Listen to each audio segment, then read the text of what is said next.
Assalamualaikum warahmatullahi wabarakatuh. Alhamdulillahirabbil alamin wa bihi nasta'in wa ala umuri dunya waddin. Wassalatu wassalamu ala asrafil anbiya'i wal mursalin wa ala alihi wa sahbihi ajmain. Amma ba'du. Anak-anak Bapak sekalian semua, yang moga-moga Allah berikan kesehatan, keselamatan, keberkahan dunia dan akhirat, dan moga-moga kalian semua dijadikan anak yang soleh dan solehah. Pada kali ini Bapak memberikan materi keempat. Materi keempat ini kita membahas tentang bersih itu indah. Bersih itu indah, mengenal arti bersih dan sehat. Mengenal, kita pertama harus mengenal bersih dulu.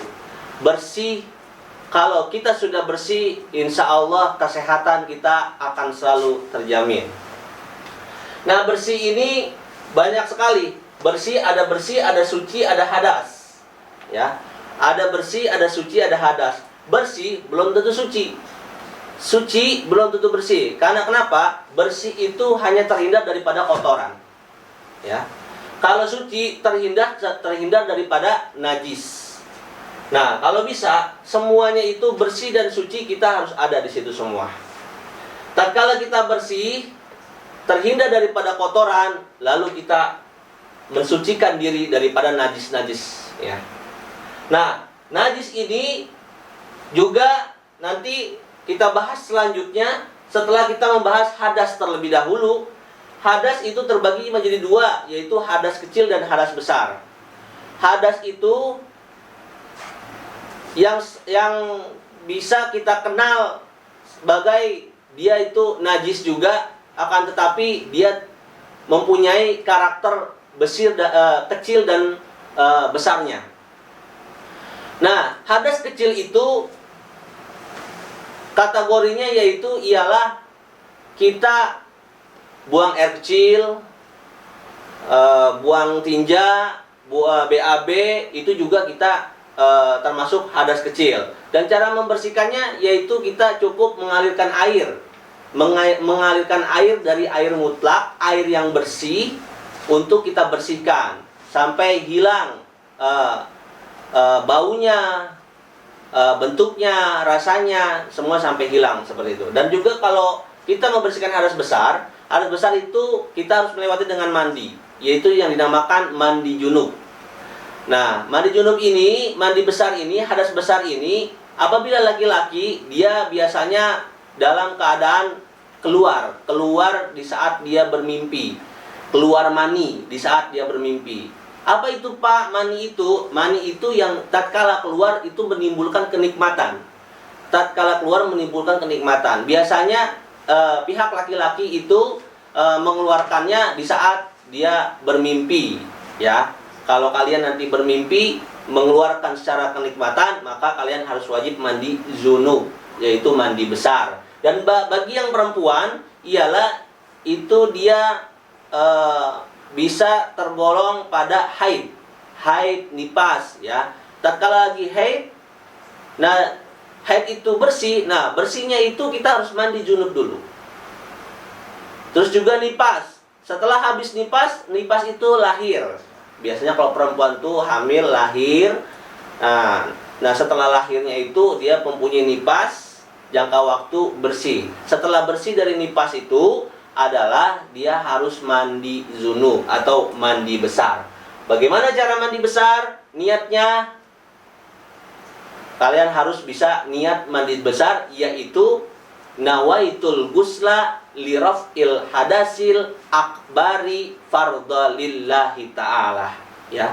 Bapak ulang sekali lagi, nawaitul gusla liraf'il hadasil akbari fardha lillahi ta'ala. Nah, ini di saat kita mandi besar, ya, niatnya. Dan di saat kita terkena najis.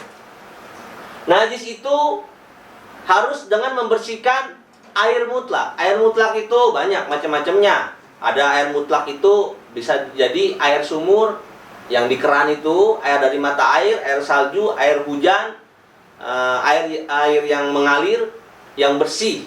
Maksud mutlak ini air yang sudah bersih, dia bisa mensucikan, ya. Jadi bukan air sembarangan, air yang benar-benar kita yakini itu bersih. Ya. Dan juga kalau tidak ada air, bisa dengan tisu, dan juga bisa dengan batu, dan juga bisa dengan benda-benda yang kasar lainnya, ya, bisa membersihkan. Api itu apabila tidak ada air mutlaknya atau kita udah sulit untuk menemukan air. Nah, dari bersih suci hadas ini kita harus bisa, kita sudah tahu bersih itu apa, suci itu apa, hadas itu apa, lalu kita berbicara tentang sholat. Oleh karena itu, sholat kita harus bersih badan kita, kita harus bersih pakaian kita harus bersih tempat kita.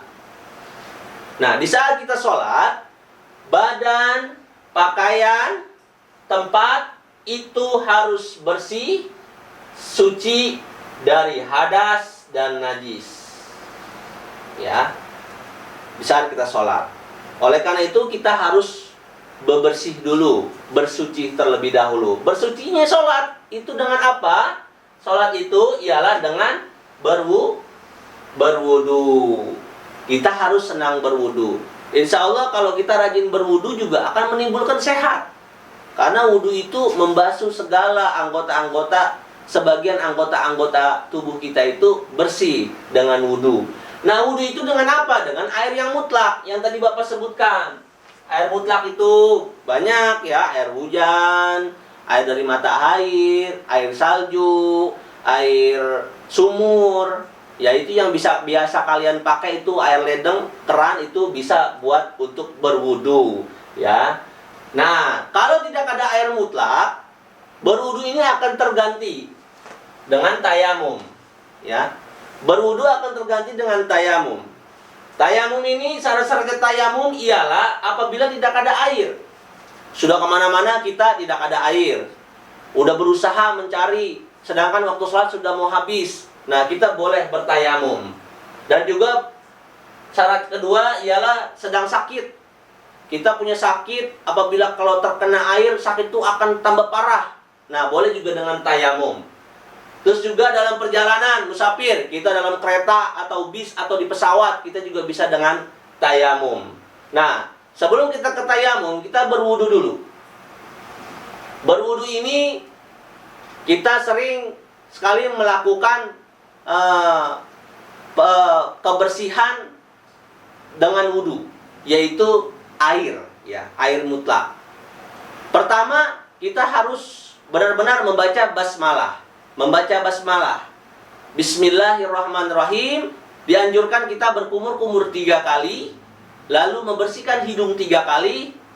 Sebelum kita ke muka, ya, kita niat terlebih dahulu untuk berwudu. Nanti insya Allah Bapak akan membuat video praktek berwudu dan praktek tayamum. Sekarang kalian harus paham terlebih dahulu saja dulu. Ke hidung, ya, dari ke hidung. Sebelum kita ke muka, kita berniat terlebih dahulu, ya. Nawaitul wudu'a li raf'il hadasil asghari lillahi ta'ala, ya. Nawaitul wudu'a li raf'il hadasil asghari fardha lillahi ta'ala. Baru kita basuh muka 3 kali, basuh muka. Setelah itu tangan dari ujung jari sampai sikut 3 kali kita basuh dengan air.